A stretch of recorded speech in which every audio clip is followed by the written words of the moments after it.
On paper, Path into the Abyss sounds very Stalker inspired. The survival mechanics, the factions, the atmosphere, the creatures wandering around in the fog, all of that DNA is definitely there. But the longer I played it, the more it started giving me this weird feeling of nostalgia. Like being a kid again playing Fallout 3 during winter break. Now, while making this video, I realized I'm not entirely sure why this game left such an impression on me. Maybe it's the fact that it takes place in Buenos Aires, maybe it's the atmosphere, the overall aesthetic and feel of the world. Whatever it is, I ended up enjoying it quite a bit.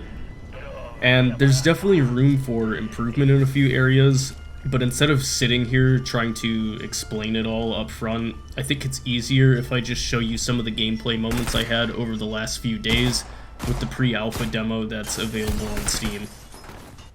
So, one of the first things that stood out to me wasn't actually the monsters, it was more so the setting. The apartment buildings, the stores, the logos on the canned food, the homemade firearms held together with scraps and dreams. Everything feels a little improvised. It's like, it gives off this feeling like people are still trying to carve out a normal life in a place where, you know, normal life stopped existing a long time ago. So the further I got into the demo, the stranger some of the details started becoming. There are these massive creatures wandering around in the distance that nobody seems to fully understand. Some NPCs treat them like animals, others talk about them almost like they're something else entirely. The monsters themselves can be pretty unsettling too. A few times I'd hear what sounds like another person nearby, only to realize it definitely wasn't. Another thing that stands out to me is there's almost like a faction conquest system in play.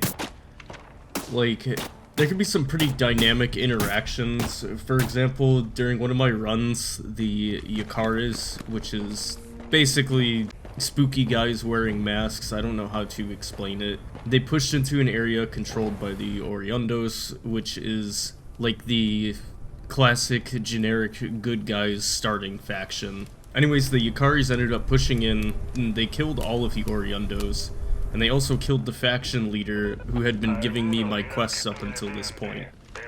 And by the time I came back, the settlement had been completely taken over by them, which absolutely caught me off guard because it was not something that I thought could happen in this game, but the fact that it can kind of shows you that nothing is permanent and things are ever shifting in the apocalypse.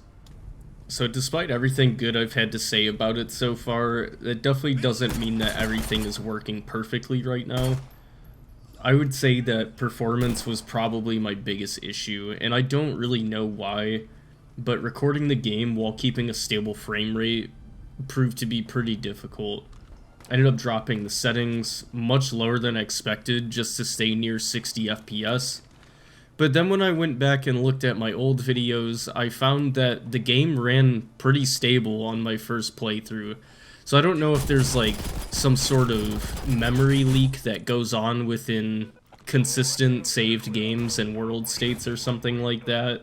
But that happened to be my issue, especially during rain or snow. My PC was definitely taking a hit, and it's not a low-end system that I'm using either. So it's just something to be aware of. So I would say the AI still needs work in places, obviously.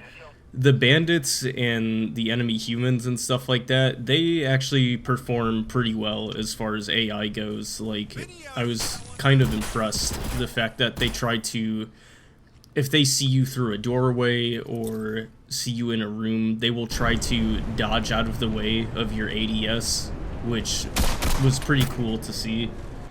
My biggest issue, however, was trying to fight with the monsters. The monster movement is just so erratic, and it started to make me notice that the fire rate on weapons is not slow, but the distance that bullets travel is like slow or delayed. You kind of see this happen in the Forever Winter. It's almost like every round is a tracer round, or the bullets are just so heavy that they move like as slow as paintballs.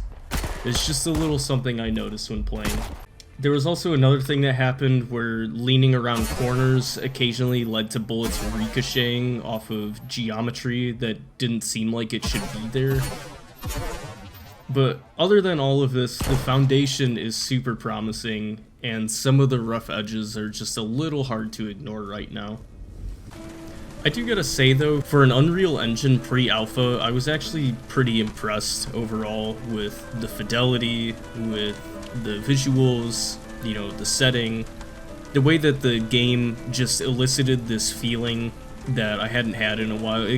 It really gave me this feeling of like playing the older Bethesda titles for some reason. I know a lot of people might say that that's just not true, but that's just how it kind of struck me while playing it. Maybe it's the Buenos Aires setting, you know, the creature design, or the strange mix of survival horror, RPG, and the faction dynamics. I'm still not totally sure, but what I do know is that I found myself thinking about the game after I stopped playing it. And for a pre-alpha demo, that's a pretty good sign. That's kind of all you can hope for nowadays when it comes to games. But yeah, I would say maybe like a 6.5 or 7 out of 10 for sure. I don't know if you could say it's a $30 game just yet. Maybe that's a fair price point. I'm kind of cheap when it comes to games, but I think I wouldn't pay more than $25 for its current state right now. Then again though, it is pre-alpha, you know, there's a lot of things to come, a lot of things to change in this state of the game.